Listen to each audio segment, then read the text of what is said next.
My glasses can't. I think it is though. Do you have it up like you want it? I don't know. I mean your scarf, your shawl. I don't know. It's over your I shoulder. had it all down, and then There you go. Then what? There you go. a crochet shawl. That's However you, that's cute like that. Okay. Beautiful look. Coloring is so nice. Well,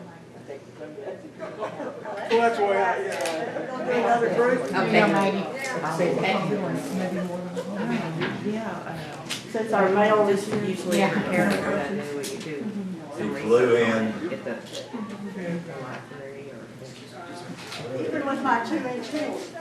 I'm 2 inches. I never knew a short time. Tried to buy things.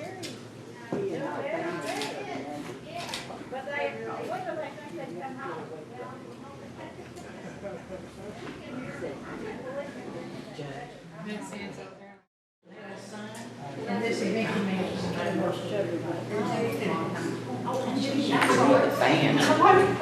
everybody. Welcome. We're glad you made it out. Before John starts, I just wanted to let you know we're going to be doing 2 groups. And we have Sue Tittle is going to take the first group.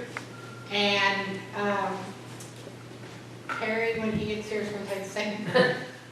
So what I'm going to ask is these people on this side, if you don't mind taking the second group, Sue's going to take you to number 6 and walk you around backwards. You'll start like with Pat Goggins and go around that way. And then this group will go with the first group. So you're going to go right here behind the check and we'll start right here at number 1. We've got flags up. So we'll see you in a little bit. Welcome. This is, I don't even know which annual this is. We've been doing this several years, but welcome to our City of the Dead, City Cemetery. I just want to tell you a little bit about the City Cemetery and its history, and then you're going to go get to meet 6 of the important people in Sulphur Springs and Hopkins County that's going to visit you today that are buried in this wonderful place. This cemetery was formed, we think, around 1850 at the very beginning of our city. Sulphur Springs was started to be settled by Dr. O.S. Davis, bought all the land that encompasses downtown. However, his land only went up to Houston Street. And in 1852, a man out of Nacogdoches, C.M. Houston itself did not go by Houston, even though his name was spelled by Houston. His name was, he didn't like Sam Houston, who was a cousin of his, so he referred to himself as Houston. So it was spelled the same way, but it was Houston. Well, Dr. Davis and he also was an herb doctor, Dr. Houston, kind of had a rivalry. And as Sulphur Springs started out, they were kind of debating about where the center of the town would be. But Dr. Davis had already laid out the lots where we now know our downtown square is. Dr. Houston offered to the city fathers, if you'll move north, he said, I'll give you some land. And he was talking about the land where Lamar School is now. But in the debate, Dr. Davis won. So consequently, even though Dr. Davis is the father of Sulphur Springs, he is not buried in the city cemetery because Dr. Houston gave the land for the city cemetery. And he started calling this area New California. He wanted this to be, California, we were having the gold rush in 1849, and he thought that'd be an appropriate name for his village. It never did really become a village, but that is why this street that leads directly into the city cemetery is called California Street. So anyway, they started burying in about 1849. There is a marked grave in the old part from 1849. But they started just going out here and burying bodies. And Dr. Houston was trying to make up his mind so they wouldn't take all his land. He gave 4 acres in 1867 to the city. And then a little bit later than that, He also gave an acre was bought for the African American citizens that joined us on the west. But as time progressed, he continued to sell lots individually, and then the area that became known as Sunset North and South, Dr. Houston started selling that. He passed away in 1895, but right before that, in 1887, ladies of Sulphur Springs decided they needed to help take care of the city cemetery, and they formed the Ladies Cemetery Society, which still exists with a little bit of change. They've actually let some men help them lately. And there is a group of trustees also with the City Cemetery Society. But they took over from the house. The house and heirs continued to sell some of the lots, but the ladies started buying tracts, and all this area up in the front was sold to the Ladies Cemetery Society, and they began selling lots. This beautiful structure that we're in today is 100 years old this year.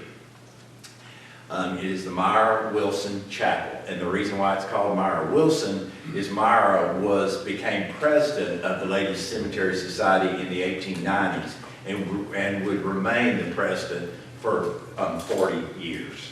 She didn't pass away until 1941. Her home is what we now know as the Historical Museum. The house that's at the front of Heritage Park is her home that was built in 1910.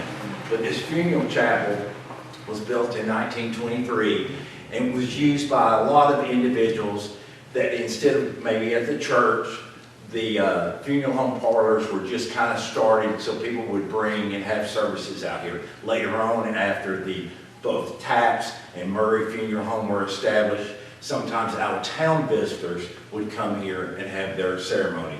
But then it was basically closed up in the late 1950s, and it actually became the maintenance shed, believe it or not, with mowers in here and everything else. Well, then a group of ladies, starting in the late 1970s, decided it was important to restore this historic chapel. My mother was one of the ladies of the City Cemetery Society at that time, and a group of them decided we needed to bring this back. Well, luckily, because it had been converted into a shed, these beautiful stained glass windows had been covered with plywood. So fortunately, when they took off all the boards and they began to restore this, all these beautiful stained glass windows were intact. There was some repair that needed to be done with that, but they raised the money.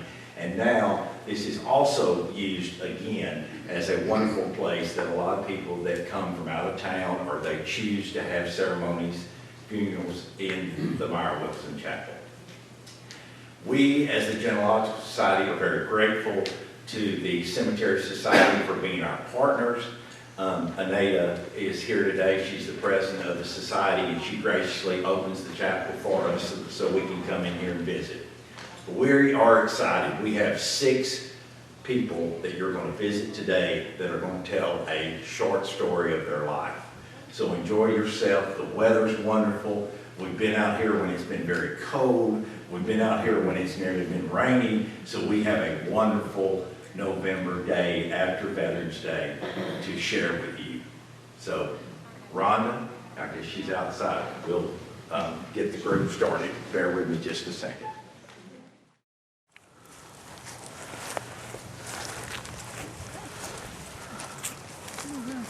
Good afternoon. I'm Miss Mamie Blythe. This is a picture my mother had made of me at one time.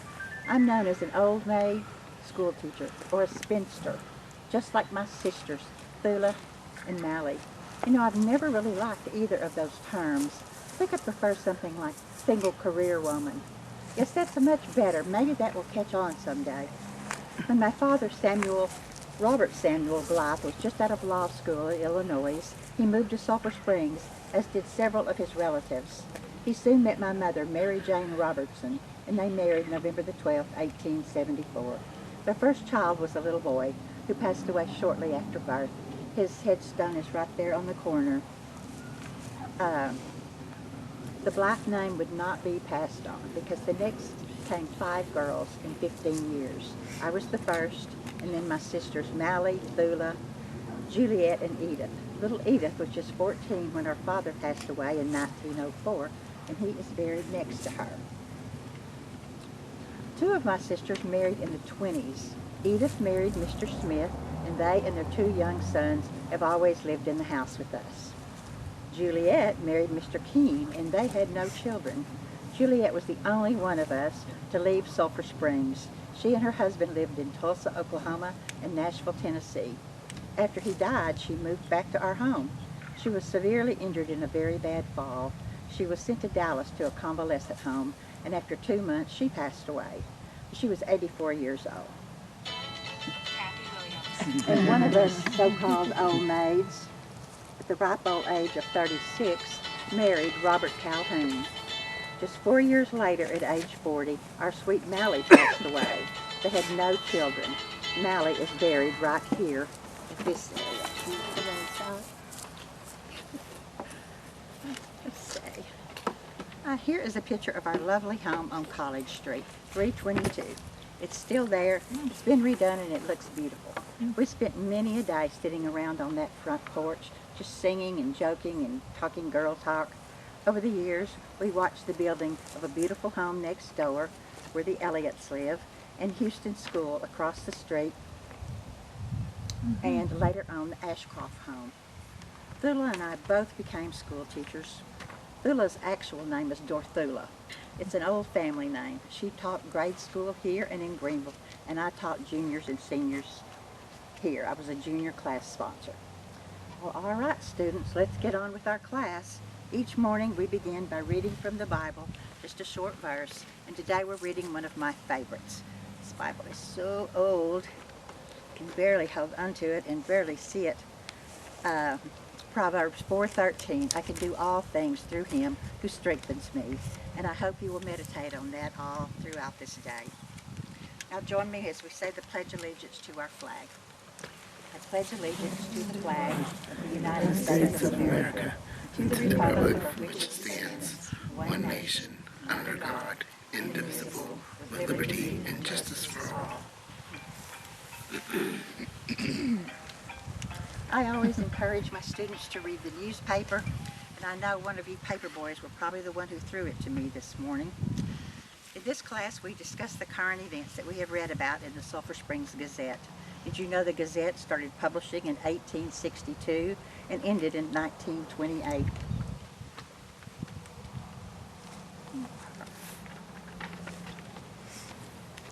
We often visit the library. We have such a beautiful library here. We are so fortunate to have all these in our towns. Recently, a student read some of this Zane Grey book to us. And he's such a good writer. I predict he will write many more fine books. Maybe I should save this first edition. Our class all decided to wear something or bring something from that era. So that's why I'm wearing this dress of my grandmother's. I know it took a lot of sewing and a lot of ironing. There's a bonnet that goes with it as well. This year we have started reading Richard Kipling. Not Rudyard Kipling. Richard Kipling. Since we are short on time, I will only read a little of the poem If.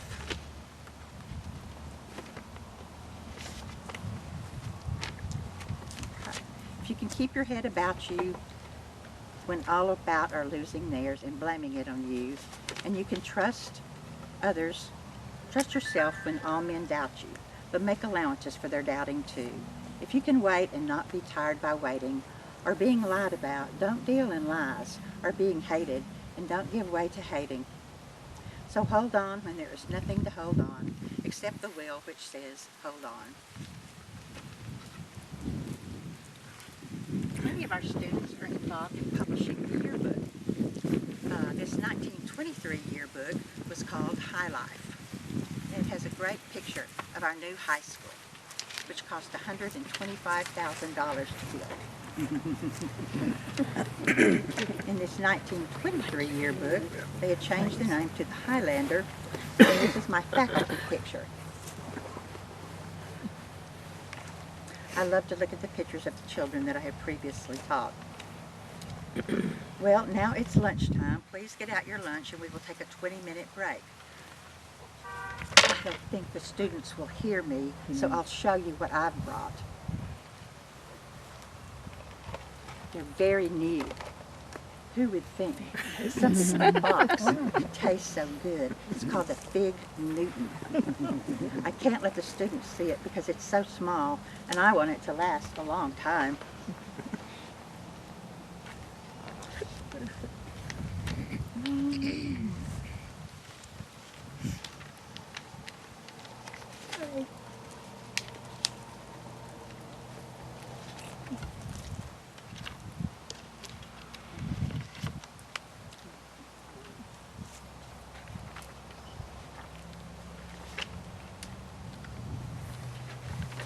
Lunchtime is over. It's time for our history lesson. To personalize these lessons, I often include my family's experiences in our discussion.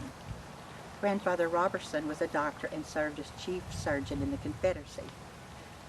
Grandfather Blythe and many of my other uncles also served in the Confederacy. Great-grandfather D.L. Robinson was a doctor. He immigrated from Scotland before our great country was created. I believe that in this class, one of you will be a doctor who may find a vaccine for polio, and one of you may serve in our legislature. I think one of you will be an attorney, and I hope that that someone might one day be a woman. Don't be shocked. One day I think that will happen. I know that all of you will be the best farmers, businessmen, and whatever is in your heart. Is it cold in here? Well, I think I may put on my bonnet, and like one of Zane Grey's characters, I will just walk off into the sunset. I want to wish you all a great summer, and remember, all through your life, never stop learning. Students, please remain here until the bell rings.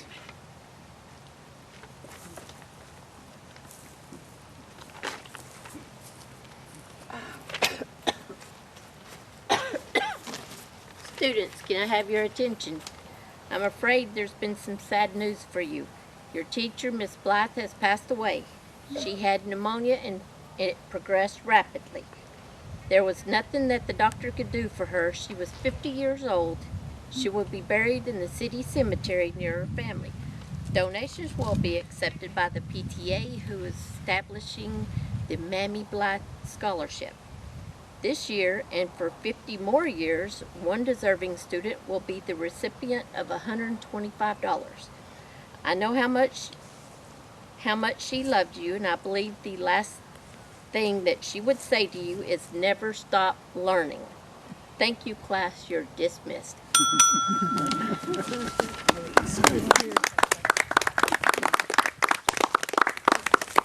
Okay. Well, that's all they know, actually. They don't know any news about what's going on. It's kind of nice to see real people walking around that actually can talk back to you. For those of you that don't know me, I'm Alice Spence. Actually, my name is Laura D. Alice Montgomery Spence. I was born in Tennessee back in 1858 and lived there till I was, I think I was about 9 when I left Tennessee. But before we left, my daddy, Papa, as I called him, went to the Civil War. Now, he served in the Civil War, I don't know the exact year, I've been told, but we moved from Tennessee to Texas. And when we got to Texas, I had another brother and another sister born. But I lived here, and then in 1877, well, actually the year before, I met Joseph Hardy Spence. I called him Joe. Met him, and we got married in 1877 here in Hopkins County. Well, you know, Joe was a pretty good provider. He had one of the biggest herds and the finest herds of Hereford cattle anywhere around. And he also got the contract to build the Cotton Belt Railroad, actually the railroad. And he had mules, and his mules, and he hired Negro men to work along the railroad, and he built the Cotton Belt Railroad from Mount Pleasant all the way to Dallas. And he laid out the grading and all himself. And that took a few years, but he did that. Now, we got married in January of 1877, and our first child, Daisy, was born in December of that year. And then 11 months later, in November, 2 weeks before I had my first son, Daisy died. And our son was born, John William. John William married a Sellers. So that's how the Spences and the Sellers got mixed up together. So he married a Sellers. In fact, we had 9 children. Joe and I had 9 children, but only 4 of them lived to be an adult. 3 sons and 1 daughter lived to be adults. Well, my oldest son had married the Sellers. They had several children. And then my daughter, well, she married a Kellogg. You see, Kellogg Spence, my sister married a Kellogg, and my daughter married a Kellogg. Now, I remember that somehow this Kellogg is related to, the cornflakes. But my son-in-law was kind of flaky. So that might have been true. It may have been related to that. My daughter had she had 2 girls. One of them she named Jo, and one of them she named Alice. But since I went by Alice, they had to come up with another name for her. So they called her Baby Alice. Yeah, they called her Baby Alice. When she was a junior in high school, they were writing in her prom book, the boys would write, Dear Baby, Dear Babe. The girls wrote, Dear Baby Alice. When she got ready to get married, in the marriage, what they put in the paper, they called her Baby Alice. I hate to know I was going the whole life named Baby Alice. Now, as you see, here's 5 graves. These are my 5 children. Daisy died at about 11 months. Pearl died, she was 2 when she died, well, 16 months. She was 16 months when she died. One of my sons was 3 and a half when he died. One of my daughters was 11 when she died. And my baby boy lived just a few days, the last one. Some of you may remember one of my sons, or may have heard of him, Jimmy D. Spence. Okay. Jimmy D. was a pretty good businessman, and he accumulated a lot of land, but he and his wife never had children. They're buried right here. Lita Spence and Jimmy D. are buried right here. They never had children. She died just a year or so before he did. And he wrote in his will that he wanted his property to be sold at auction. And Dr. Steve Longino was one of the executors. Now, in 1967, they sold his land. He had about 700 acres that bordered, most of it bordered Interstate 30. When he sold his land, it sold for $300,000 in 1967. Y'all, that's a couple of million or more now. It's a lot of money. He gave he gave half that money to the Baptist church. You may have heard of Spence Chapel. That was named after Jimmy D. His wife was a member of the First Baptist. He was a member of the First Methodist. Other half of the money went to First Methodist. Then all the rest of his money that he had accumulated, besides land, he divided between a lot of charities. He gave quite a bit to an orphanage up in Oklahoma, and he gave some to Wesley Methodist. But there were actually 28 different things that he gave all of his wealth to. He said his nieces and nephews didn't need it. They had parents that had accumulated a lot of money. But there's lots of stories we could probably tell. One of the things I'll tell you is Joe Spence's father was born in 1830 in Scotland. Now, we know he came to the United States sometime before 1850 because he got married in 1850. He was an overseer of a plantation in Alabama.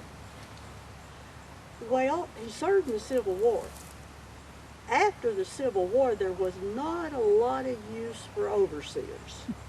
So that's when he came to Texas. Part of his children were born here, but he still had that road. And some of you may know about the little cemetery that's out on Interstate 30 between the service road and the highway. Well, this is his dig. Man was born in Scotland, came to Texas, and he's buried out there along with several other Spences. So, if you ever, Jimmy D. Spence's grandfather is buried out there. So, that's just one of the things you could tell. Oh, there's lots of others, lots of tales, but I won't keep you any longer. I'll let y'all go see if you can visit the graves. And y'all be sure, y'all come out here every once in a while, just walk around. We might come out and talk to you. You don't run too fast because we could tell you some good tales. I've been here a little over 100 years right in that spot. I died in 1922. So y'all come again. We'll see you later. I've got pictures. Jimmy D. I mean, what are they called? Hello, everyone. My name is Nancy Jane Leonard McClonnans. I married James Henry McClonnans on January the 28th, 1964. We had 10 children, but only 6 survived. The McClonnans house and hotel was built here in Sulphur Springs by my husband Jim, well James, but I called him Jim, in 1885. It faced south on Atkins Street between Long Hospital and what's now the First United Methodist Church Activity Building. It was an L-shaped house. This is a picture of it. It's the best one I could come up with. They're all so small. But it was an L-shaped house, and it had a veranda running across the front, all the way across the front of it. Later, the west wing was added, and it received a bulk of the transient trade. The reputation of the McClonnans Hotel soon became known far and wide. Travelers responded to good food, good service, and clean tablecloths.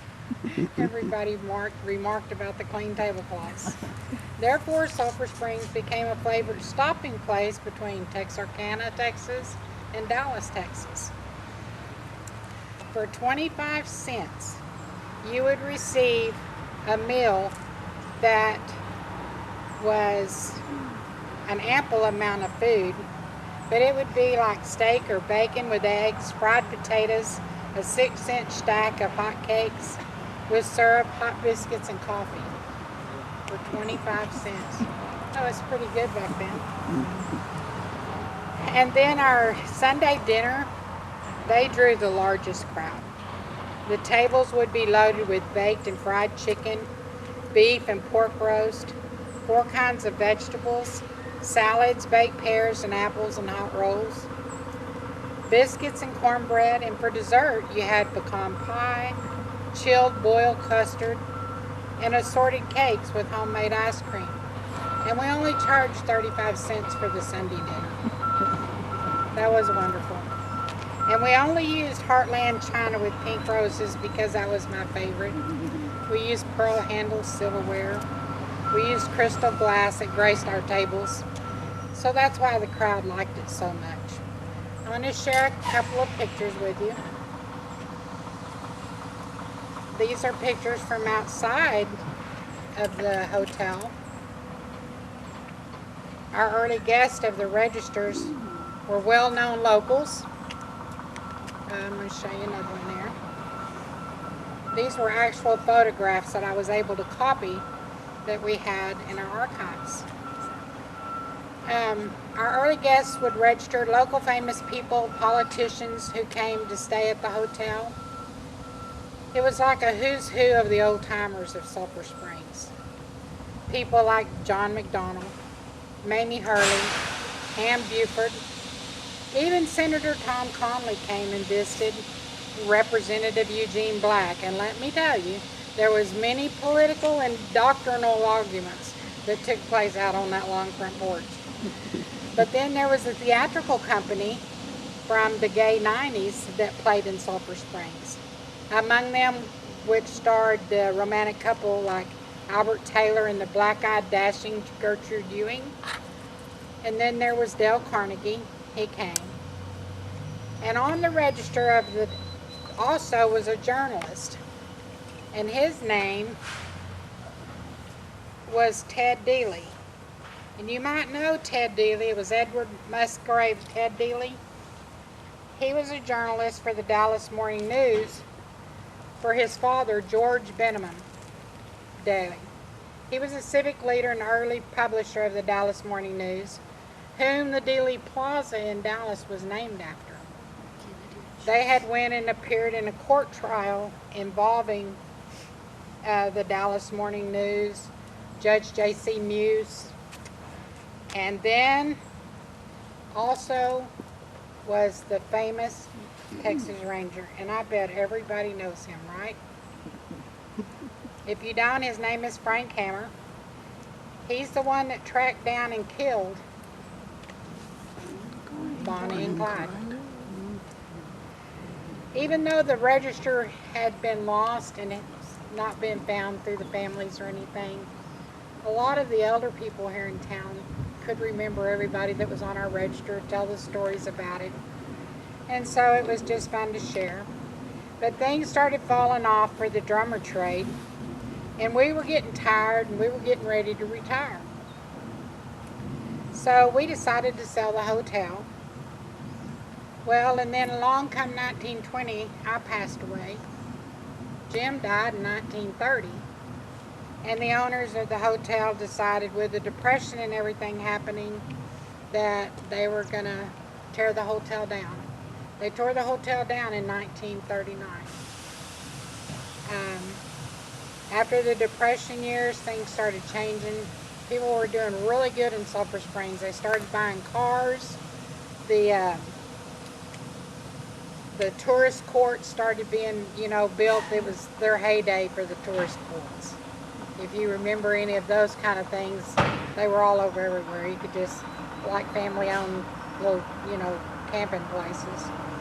But anyway, our old landmark, like I said, was tore down in 1939. And you can read more about this story and a lot of other stories from some of our books at the library. This story is in our 1914. It's called The Progressive City History of Downtown Sulphur Springs in 1914. And the other book is the Celia Wright collection. There's wonderful, wonderful personal interviews all throughout those books that you can read about, especially Wright's book.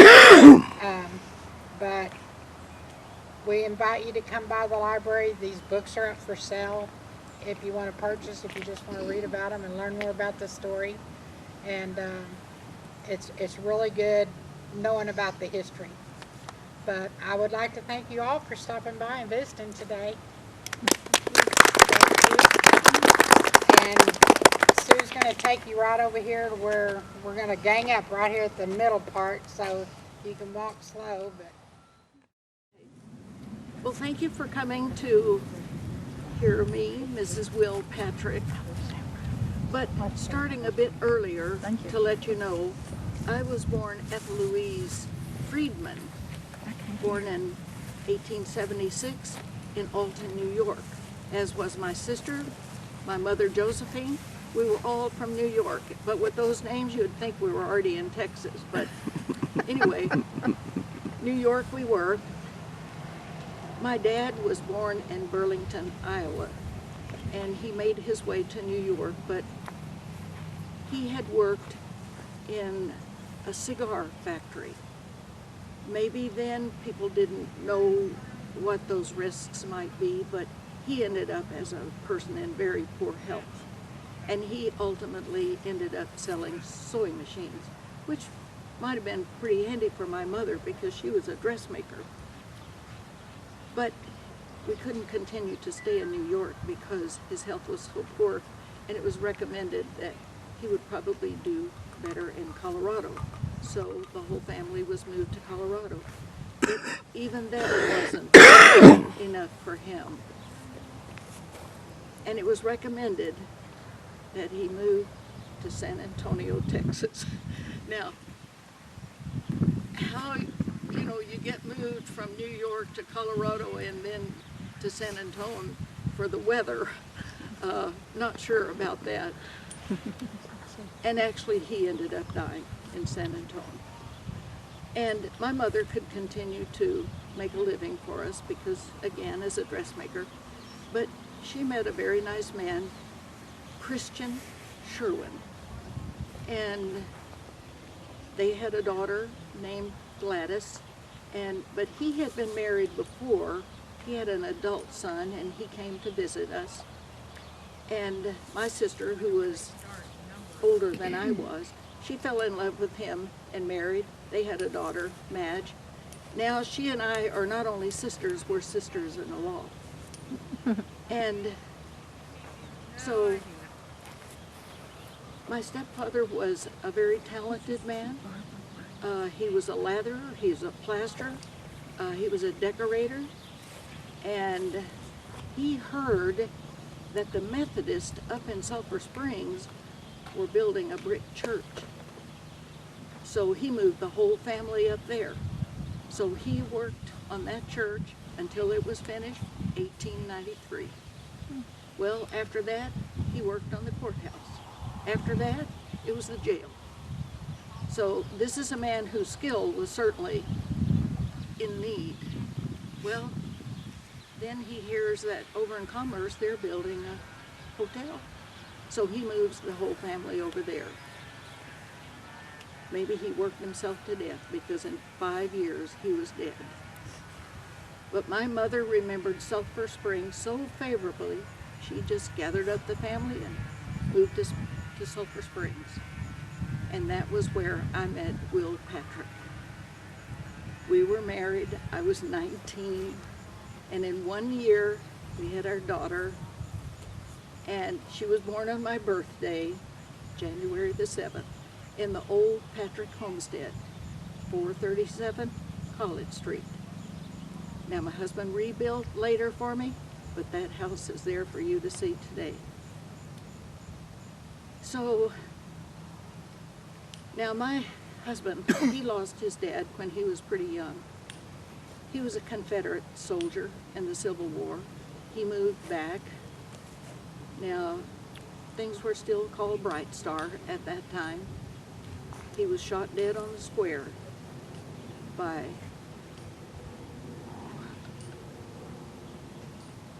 forgot the name of the outlaw. Quantrill, that's it. It was one of Quantrill's men. So my husband was very busy with his real estate. Ultimately, he was employed by the city, and they managed to get a bond passed at that time, and that provided enough money to pave the streets. And actually, because we had a post office, that's how come we could number all the houses. And the development of the city at that time, my husband was responsible for laying all of the concrete culverts that we had in town. So as you can see, my husband was very busy, and my love was music and poetry. So I played for public functions in the town, and myself and others very interested in some of the same things, we formed a club called the Madeline Club. And we would meet in each other's homes and play our instruments and sing and have wonderful refreshments. And the group was invited to Mrs. McMillan's house. And a big house, 9 rooms, a frame house, but later replaced with a big, beautiful brick home. We walked in, beautifully laid out dining table with linen and silver and fragrant, scrumptious foods. It was very impressive. As I look back at that time, things seem so gay and carefree. There were no wars, no rumors of wars. Technology had not been developed for speed. It was a time for building. There were good kinds of relationships. And it seemed as though the country was just anticipating a new century. All of the poetry that I had done up to that point was not mine. I had not started writing poetry. I played the piano without any written music. I had never been trained. I felt that I played my emotions. I played what I could hear in my mind. And I feel that even though none of my music was ever recorded, I feel that if it had been available for today, I think it would be very popular music, loved by a lot of people. I didn't start writing my own poetry until my husband died. And then I wrote From a Lonely Heart. And I was very fortunate in that my poetry was so well accepted across the nation. It was printed in... While that's going on, I meant to show you a picture of her as a young woman with their brand new baby. And as you can see, we're talking a very stylish woman. That's quite a hat. Pardon? Her hat. Oh yes, oh yes. And so my poems got to be published widely, and most of them came out in a little booklet just about this size. And copies are still in the Genealogy Library today. And most of my poems were written about Texas. So in conclusion, I would like to read one of my favorites. Give me the Texas highways where the bluebonnets grow by the way. The red paintbrush with its crimson flush flirts with the breeze both night and day. My heart is light, for the morning air is filled with the wild flowers blooming there. So I pass down the Texas highways, singing a cowboy's song. My young heart is falling, for Texas is calling, for Texas is where I belong. So these are available for you to see today. Thank you.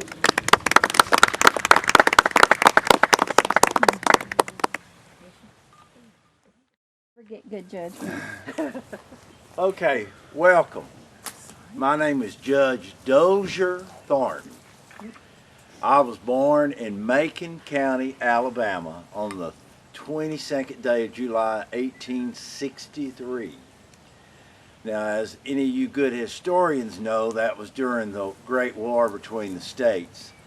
And after it ended, things were pretty rough in Alabama, and a lot of the land had worn out. And my daddy, my parents' names were Nathaniel A. Thornton, and she was Sally Amanda Dodson. And so they decided they needed to move a little more west and look for some more land. So as a very young man, we moved to Webster Parish, Louisiana. Now that's up on the Arkansas border. That's a little bit east of Shreveport. We lived outside of a town called Shungaloo. And that's where I grew up. Now, I didn't go to school very much because I was helping on the farm, but I love to read. So I taught myself to read, and then I taught myself to study. My father died My mother had 9 children, but only 7 lived to maturity, as happened in that time so much. But my father died, and we decided to go west. There were some distant relatives that lived over here in Texas, and we ended up in Sulphur Springs, Texas, in the 1880s when I was about 20 years old.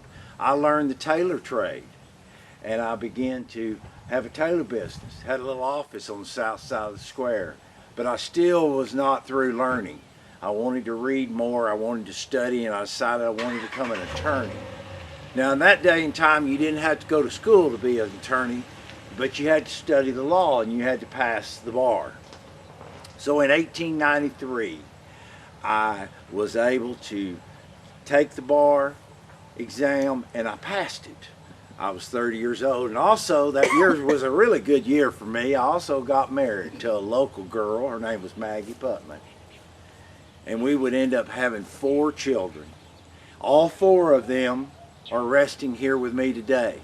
Matter of fact, my mother is back there on that row, Sally Amanda Dobson. She came, as I said, with us, lived till 1913. And then one of my grandsons, my namesake, is buried with us, Dozier Weeks Thornton. So I have 4 generations of this family within this plot. But back to my life. So I became an attorney, and in 1900 I ran for the office of county attorney, and I was elected, and I served as county attorney for 4 years. And also during that time I became very civically involved. I wanted this town to grow. I wanted this town to be something. So I got involved with the school system. The school system was formed in 1904, and shortly after that they passed a bond and they were going to build 4 schools.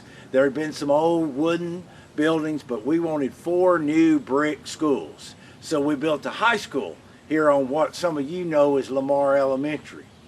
Then we built 3 ward schools. One in the east end of town, on the grounds of what was later Houston School. One on the west end of town, which is on the grounds of Travis School, and one on the south side of town, which is Austin School. But those were all built in about 1900. The original buildings were built in 1907, 1908. I served as the president of the school board. Also, I thought it's very important for us to promote Sulphur Springs, and we started a Chamber of Commerce. And the first year that it was called the Chamber of Commerce was 1913. I was elected president of the Chamber of Commerce.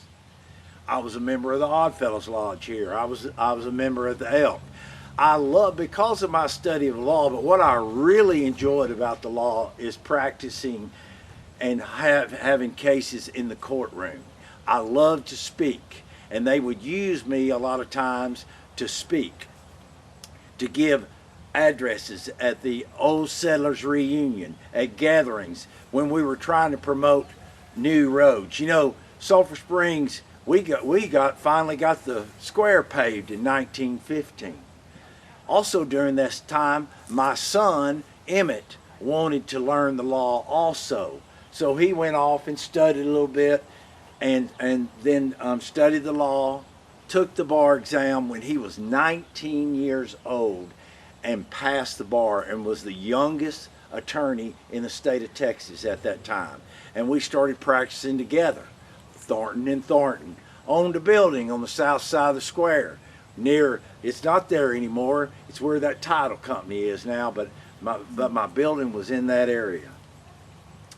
And so I also was appointed, while I get this fancy title of judge, I was appointed special judge in 1908 to hear a certain case. So once you get that title of judge, you get to keep it. So I was glad to have that title. But anyway, I was growing up, my family was starting to grow. I needed a house. I was becoming a little successful. There was a big old rambling 2-story house. It's where y'all's post office is now. And it was John T. Hargrove was a banker. And he built that house in the 1890s, but he was moving from here and he sold it to me in 1911. And I lived in that house until I passed away, and then my family lived in that house until the 1940s. it was a huge old house.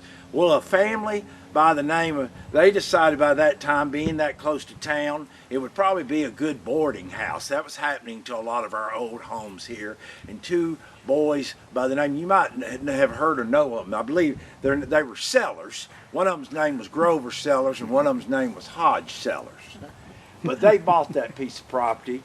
And in 1962, unfortunately, that particular home burned to the ground. Huge fire. I remember that day. Do you remember that And I day? saw the fire. Right across from the Methodist Church. Now the irony of what happens after that burned and they started talking about it, you know, our old post office is where our city hall is now, built in 1914. Beautiful structure. But by the 1960s, everybody wanted something new. They didn't want to have to renovate. They didn't want to have to air conditioning things.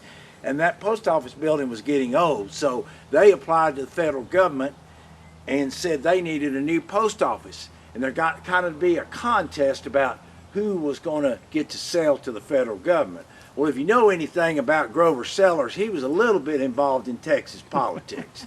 He had been Attorney General of Texas, ran for governor in 1946, finished third out of about 14, was a judge. So anyway, ironically, somehow it worked out. Politics work, you know, sometimes. They ended up buying the Sellers land to build the post office. Another thing about that Sellers family, you know, I also was involved in banking here. I was on the board of First National Bank. Now, First National Bank was a beautiful old building on the north side of the square, stood on the corner there, had been formed in 1886, built that beautiful building in 1900. Again, Progress got it in the 1960s. By that time, it was a bank called Sulphur Springs State Bank, and they tore down that building and built another one. But also during that time, we decided we were going to form a new bank and we were going to call it Guarantee State Bank. Now, that's not the Guarantee Bank that's here now, but there's a building just north of the courthouse. You know, it's got white columns in front of it. I think one of those local Sellers boys owns it now. I don't remember his first name. But anyway, that building had been there since 1886. The oldest building still standing down the square, but it had been remodeled in 1915 when we were going to put a bank there. That's why it has those big white columns. That front end was made to look like a bank. Now that bank only lasted about 10 or 11 years. It failed in the 20s. Now I will tell you though, it failed after I died, so it was not my fault. But anyway, that's why that building looks like that. But as I said, my son and I started practicing together. My health was not that good. Something about us and the Thorntons men, we just did not live to be very old. My father had died in his 40s, and I was in my 50s, but I had suffered a mild stroke. I had survived through the great influenza epidemic in 1919, and in 1921, I was still practicing law, but the justice of the peace was having a court that day, and they were having it in that beautiful courthouse, that same one that sits up there right now. And I was called as a witness in the justice court.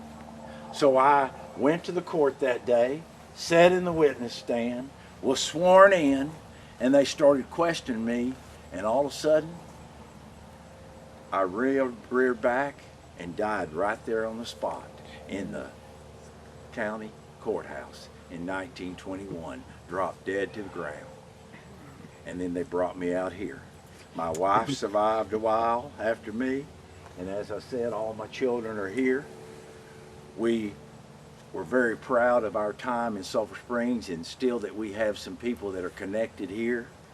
And I appreciate y'all being with me today and learning a little bit about Judge Dozier Thornton. Thank y'all very much.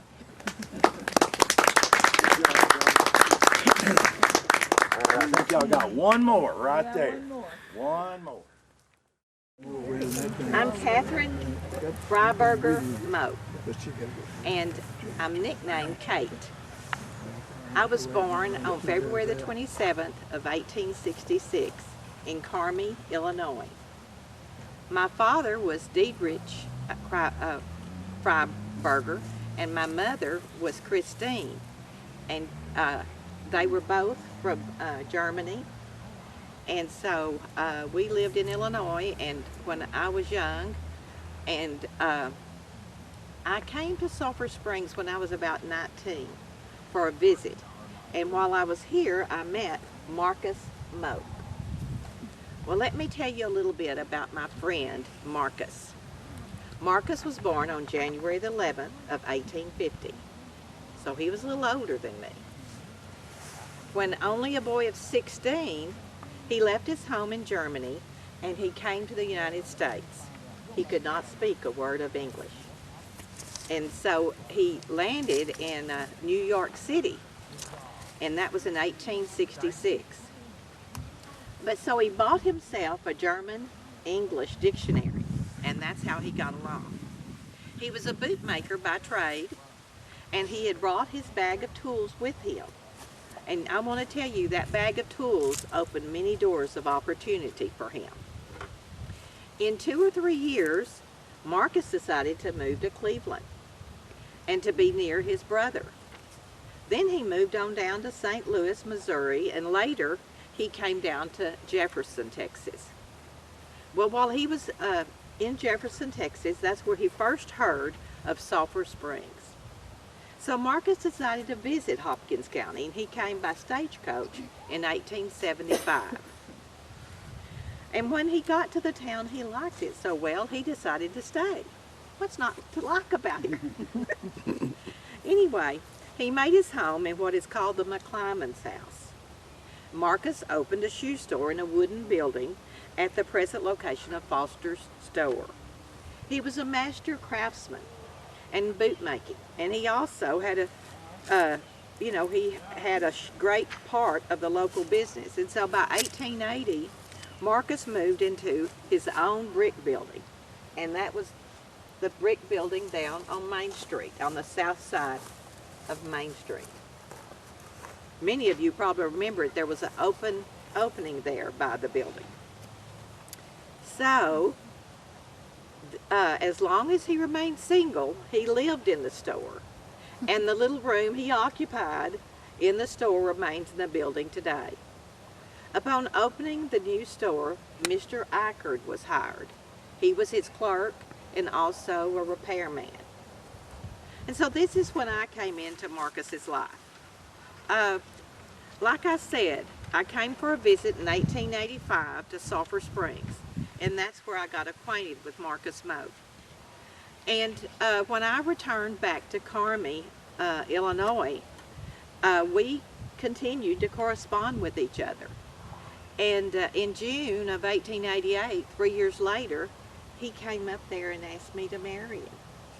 And so we were married there, and by Reverend Joseph Niedecker, and then we returned to Sulphur Springs as Mr. and Mrs. Moak. And we bought our first home on Van Sickle Street. Do y'all know where Van Sickle Street is? Okay. This is where our 2 sons, Henry and Fred, were born. Henry was born on July the 20th of 1891, and Fred was born on November the 1st of 1901. My household was a busy household. The boys grew up, and as they got older, Marcus taught them the trade of selling shoes and repairing them. And he was considered one of the best shoemakers in the business. Marcus was offered a partnership in a wholesale shoe manufacturing with Johnny Meyer. Johnny Meyer had made a name for himself in the industrial world. So you can see some of the shoes. And there was lots of boots.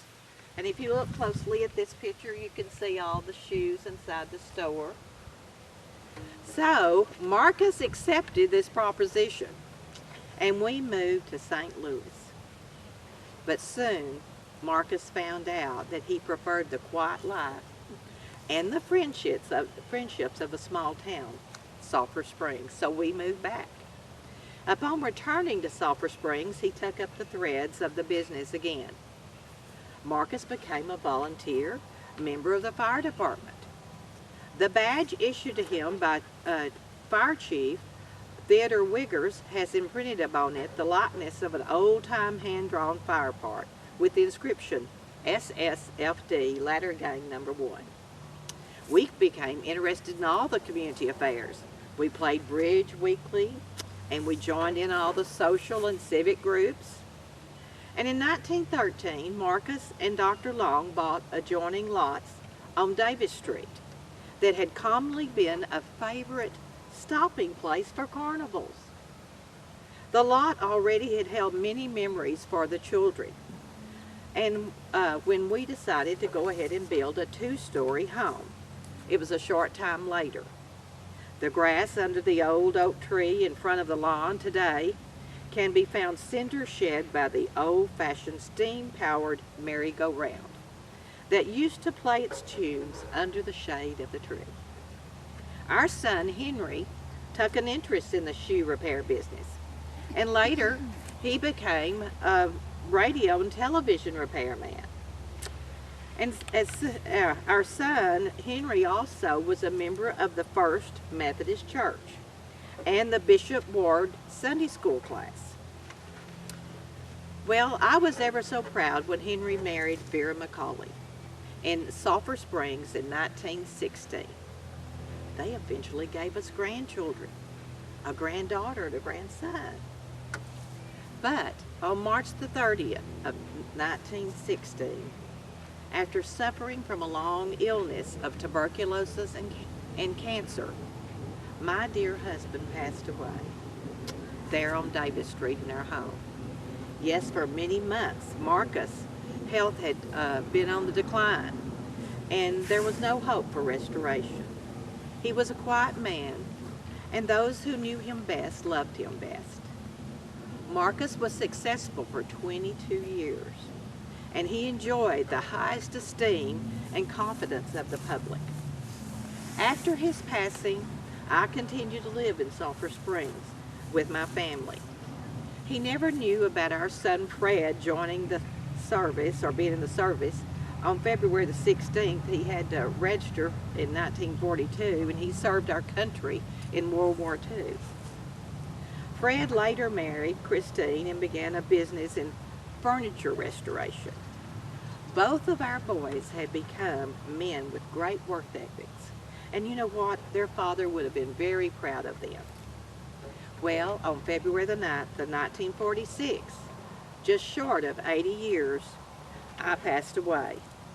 Truly, I had been blessed to be living in Hopkins County and in Sulphur Springs, Texas. Thank you. So, do any of y'all remember seeing this? It was up there where our old genealogy library was. And you know, there was an opening right there by it where that lot was.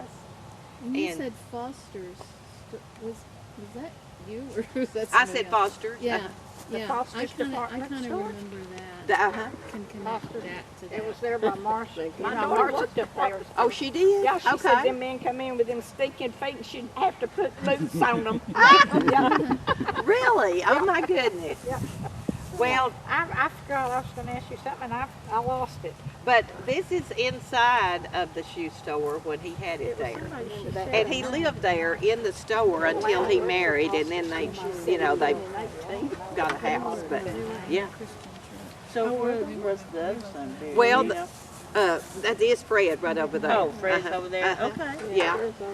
And if y'all remember on over there where the Loaning building is, well, that's where Henry and his wife Vera had a place. It's a little white house. That's what. Do y'all remember a little white building out there, close to where the Soft Springs Loaning building was?